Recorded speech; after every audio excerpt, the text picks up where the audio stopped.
Hello guys, எல்லாரும் எப்படி இருக்கீங்க? நல்லா இருப்பீங்க நம்புகிறேன். இன்றைக்கி நம்ம கையில் வந்து பார்த்திங்கன்னா ஹோண்டாவோட யூனிகார்ன் 160 2026 மாடல் வந்துருக்குங்க. ஸோ அந்த எல்இடி அப்டேட் பண்ண டிஜிட்டல் மீட்டர் இருக்கக்கூடிய ஒரு மாடலு. இது 2025லே வந்துருச்சு. 2026லேயுமே அதே சேஞ்சஸ் தான் வந்து கொண்டு வந்திருக்காங்க. ஸோ எந்த ஒரு பழைய அனலாக் டைப் கொண்டு வர ஐடியா கிடையாது. ஸோ நிறைய பேர் யூனிகார்னுக்கு அது ரொம்ப பிடிச்சிருக்கும். பட் இனி வரக்கூடிய காலங்களில் இனி வரக்கூடிய பைக்ஸ் எல்லாமே இந்த டிஜிட்டல் மீட்டர் வச்சு தான் வரும். அண்ட் ஃப்ரண்ட்டோட ஹெட்லைட்ஸுமே உங்களுக்கு வந்து எல்இடி செட்டப் வந்து கொடுத்துருப்பாங்க.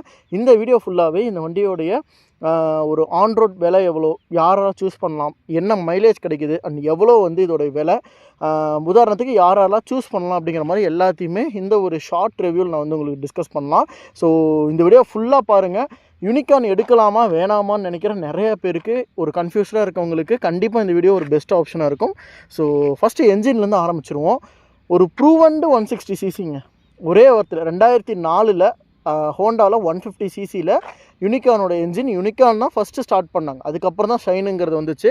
ஸோ ஒரு முதல்ல ஆரம்பித்த ஒரு பிளாட்ஃபார்ம் அண்ட் அந்த ஒரு ஃப்ரேம் டைப் இன்றைக்கி 2026 வரைக்கும் தொடர்ந்து வந்துக்கிட்டு இருக்குது. ஆல்மோஸ்ட் ஒரு 22 வருஷங்கள் ஆயிடுச்சு யூனிகார்னை வந்து லான்ச் பண்ணி.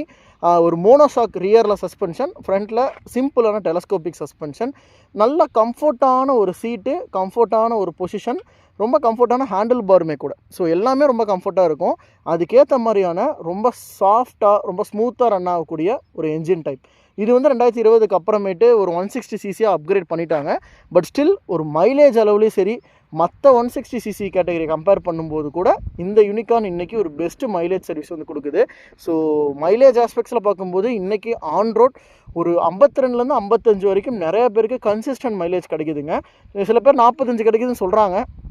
பட் நான் கேட்ட வரைக்கும் கரெக்டாக மெயின்டைன் பண்ணுறவங்க, வண்டி புதுசுலேருந்து எடுத்து ஒரு லெவல்லாம் கரெக்டாக யூஸ் பண்ணுறவங்க எல்லாருக்குமே கன்சிஸ்டண்ட்டாக அந்த 50லேருந்து 52ங்கிறது சாலிடாக வந்துட்டுருக்கு. ஹையஸ்ட்டு மைலேஜாக 58 to 60 வரைக்கும் எடுத்தவங்களாம் இருக்காங்க. 58, 55 எடுக்கிறவங்களும் இருக்காங்க. ஸோ மைலேஜை பொறுத்து இந்த என்ஜின் வந்து ஒரு ப்ரூவன்டு என்ஜின் மைலேஜுக்கு. ஸோ ஓட்டுற ஸ்டைலை பொறுத்தும் நிறைய பேர் சிட்டிக்குள்ளே ரொம்ப கம்மியான ஸ்பீட்ஸில் மோஸ்ட்லி பிரேக்ஸ் யூஸ் பண்ணாமல் ஓட்டுவாங்க.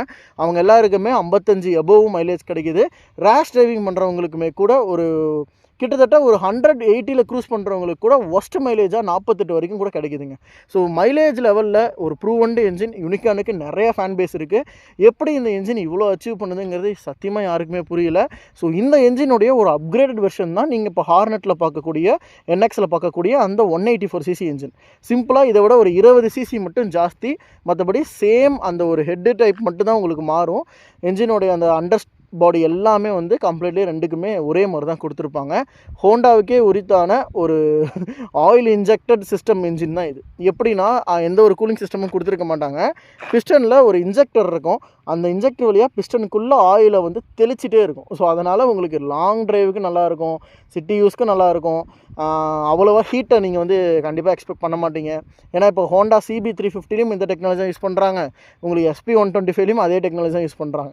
ஸோ கிட்டத்தட்ட அந்த என்ஜின் ரொம்ப லாங் டியூரபிளாகவும், அவ்வளோ தூரம் ஹெட்டு வந்து ஹீட் ஆகி, என்ஜின் ஹீட் ஆகி உங்களுக்கு பிஸ்டன் போகிற அளவுக்கான ரிஸ்க் வந்துட்டு வராது. அதுதான் ஒரு ஹோண்டாவுடைய ஒரு நம்பகத்தன்மையும் கூட. ஏன் என்ஜின் ரியலபிலிட்டி அவ்வளோ சூப்பராக இருக்குன்னா அந்த இன்ஜினியரிங் தான். இவ்வளோ சிம்பிளான ஒரு என்ஜின் இவ்வளோ தூரம் long run 1 lakh kilometers 2 lakh kilometersலாம் ஓடுது. ஸோ என்ஜினை பற்றி சொல்லிகிட்டே போகலாம். பவர் அண்ட் டார்க்குன்னு பார்க்கும்போது 13 bhp 14.5 Nm டார்க். ஒரு 160cc என்ஜினுக்கு இவ்வளோ அண்டர் பவர் வந்து கம்மின்னு நிறைய பேர் ஃபீல் பண்ணுவீங்க. ஆனால் இவன் அங்கே தான் கில்லியே. இனிஷியல்ஸ் மட்டும் உங்களுக்கு ஒரு மாதிரி மந்தமாக தாங்க இருக்கும். ஆனால் ஒன்ஸ் இது பிக்கப் ஆகிடுச்சு அப்படின்னா அந்த மிட்ரேஞ்சுங்கிறது ஒரு 60க்கு எபோவ் நீங்கள் போகும்போது, அதுவும் சரி டாப் ரேஞ்சில் ஒரு 100-102 நீங்கள் க்ரூஸ் பண்ணுறீங்கன்னா கூட உங்களுக்கு வைப்ரேஷன்ஸ் ரொம்ப மினிமலாக இருக்கும். என்ஜின் ஸ்ட்ரெஸ்ஸிங் ரொம்ப ஆகாது. அதுதான் இது என்ஜினே. ஒரு 80க்கு மேலே 80 to 100 நீங்கள் ரொம்ப அழகாக க்ரூஸ் பண்ணலாம். அதே க்ரூசிங் ஸ்பீடில் நீங்கள் மைலேஜும் எடுக்கலாம். இதுதான் வந்து ஒரு பெஸ்ட் ஆப்ஷனாக யூனிகார்னுக்கு நான் பார்க்குறது. அவ்வளோ பாசிட்டிவ் பாயிண்ட் இருக்குது. 5 கியர் ஆப்ஷன்ஸ் தான், அது நான் குறைய சொல்ல மாட்டேன். அற்புதமாக இந்த என்ஜினுக்குனே செஞ்ச கியர் பாக்ஸ் இது. அவ்வளோ ஸ்மூத்தாகவும் இருக்கும். ஸ்லிப்பர் கிளச்செல்லாம் கிடையாதுங்க. பட் இருந்தாலும் அவ்வளோ கியர் ஷிஃப்ட் எல்லாமே ரொம்ப ஸ்மூத்தாக இருக்கும். கிளச்செல்லாம் உங்களுக்கு கையே வலிக்காது. அவ்வளோ நல்ல ஒரு என்ஜின். கிக்கருமே வருது.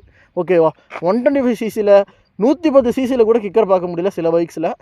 ஒரு 160cc engine still coming with kicker. அது ஒரு நல்ல ஒரு ஆப்ஷன்.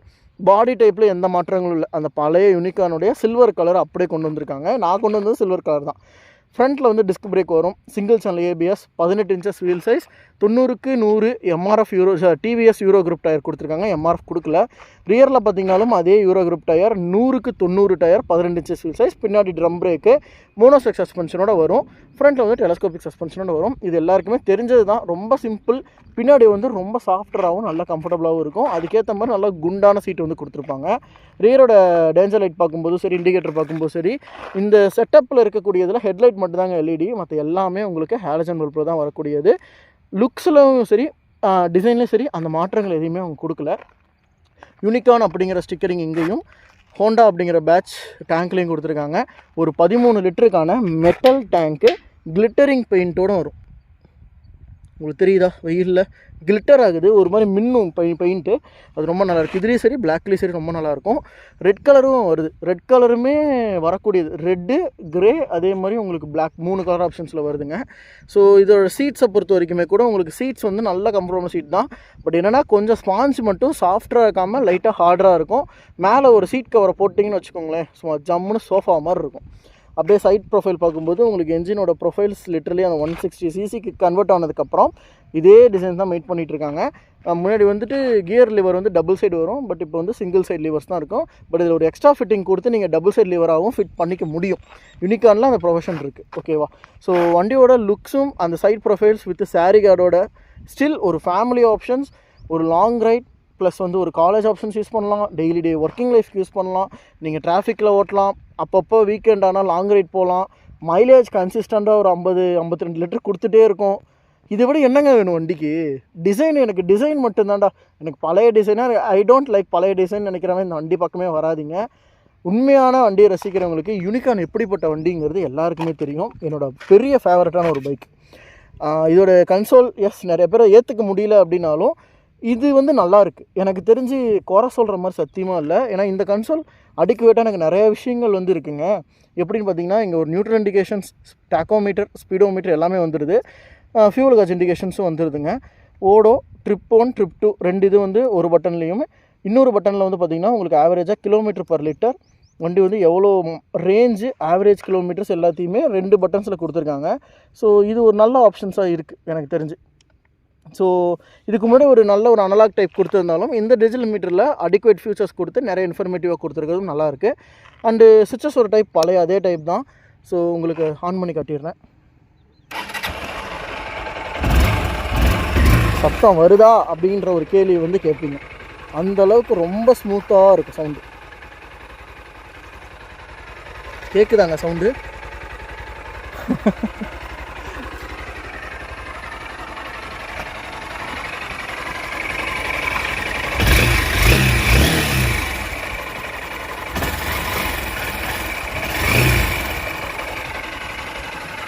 ரன் ஆகிறதே தெரியாது, அவ்வளோ ஸ்மூத்தாக இருக்கும். ஓட்டுறப்பையும் சரி, கியர் ஷிஃப்ட் பண்ணி எங்கேயுமே எக்ஸ்ட்ரா ஆர்பிஎம்மே வராது. அப்படியே மைனராக இருக்கும். லைட்டாக பசில் இருக்கும், வைப்ரேஷன் இருக்காது. இங்கே சைடில் வந்து பார்த்திங்கன்னா உங்களுக்கு பேஸ்க்கான சுவிட்ச் வந்து கொடுத்துருக்காங்க. இண்டிகேட்டர்ஸ், அதுக்கப்புறம் ஹாரன், கிளச் வந்து லைட்டராக இருக்குது. பேஸ் சுவிட்ச்லேயே இண்டிகேட்டர் ஹை பீம் லோ பீமும் வரும். அப்படியே நம்ம ஃப்ரண்ட்டில் வந்து பார்த்திங்கன்னா இதுக்கு முன்னாடிலாம் இங்கே வந்து க்ரோம் மிரர்ஸ் கொடுத்து க்ரோமில் ஹேண்டில் பார் கொடுத்துருப்பாங்க. இப்போ வந்து பவுடர் கோட்டிங் கொடுத்துருக்காங்க. இது ஒரு சேஞ்ச். ஃப்ரண்ட்டோட ஹெட் யூனிட்டை பொறுத்த வரைக்கும் எல்இடிக்கான ஒரு ஃபுல் ஹெட்லைட் யூனிட், பட் அவுட்லுக்கை சேஞ்ச் பண்ணாமல் உள்ளே மட்டும் எல்இடி ப்ளேஸ் பண்ணியிருக்காங்க. அது நல்லா இருக்குது பார்க்குறப்போ. டிஆர்எலோட இன்டெக்ரேஷன்ஸ் தான். சைடில் 2 பக்கம் டிஆர்எல்ஸ், உங்களுக்கு ஹை பீம் லோ பீம் ரெண்டுமே ஒரே இதில் கொடுத்துருக்காங்க. மற்றபடி ஹெட்டு, அந்த க்ரோமு, ஹோண்டாவுக்கே உரித்தான அந்த யூனிகான் ஸ்டைல் பேட்சிங் எல்லாமே சிமிலராக அப்படியே கொடுத்துருக்காங்க. ஸோ ஃபைனலி இந்த வண்டியோட ஒரு அவுட்லுக் பார்த்ததுக்கப்புறம் விலை என்ன அப்படின்னு கேட்டிங்கன்னா 1,47,000 நினைக்கிறேன். ஸோ எனக்கு அப்ராக்சிமேட்டாக தான் தெரியும். 1,45,000 1,48,000 வரைக்கும் அந்த ரேஞ்ச் வந்து வருது ப்ரைஸில். ஸோ இந்த ப்ரைஸுக்கு நிறையா பேர் அப்பாச்சி, எனக்கு பல்சர் இப்படின்ற மாதிரி சூஸ் பண்ணுவாங்க. பட் ஸ்டில் இது 2026 ப்ரோ. 2004 லான்ச் ஆன வண்டி. இன்ன வரைக்கும் 22 வருஷம் ஸ்ப்ளெண்டரோட போட்டி போட்டுட்ருக்காப்புல நம்ம யூனிகானு. ஏன்னா அந்தளவுக்கு கன்சிஸ்டன்ட் மைலேஜுங்க. நீங்கள் எப்படி ஓட்டினாலும் உங்களுக்கு மைலேஜுங்கிறது ஒரு நல்லா வந்துடுது. கம்ஃபர்ட்டுக்கு கம்ஃபர்ட்டாக ஆச்சு. நீங்கள் லாங் ரைடெலாம் யூனிகானில் ஓட்டி முதுகு வலி வந்து கை வலி வந்தவன் அப்படின்ற மாதிரி கிடையாது யாருமே. நான் கேட்டதே இது வரைக்கும். எவ்வளோ வேணாலும் லாங் ஸ்ட்ரெச் அடிக்கிறாங்க, போட்டு முறுக்குறாங்க, 80 100லாம் அடிக்கிறாங்க, வண்டி போகுது, 60 70லேயும் போகுது, சிட்டிக்குள்ளே ஒரு 40 45லேயும் ஓடுது.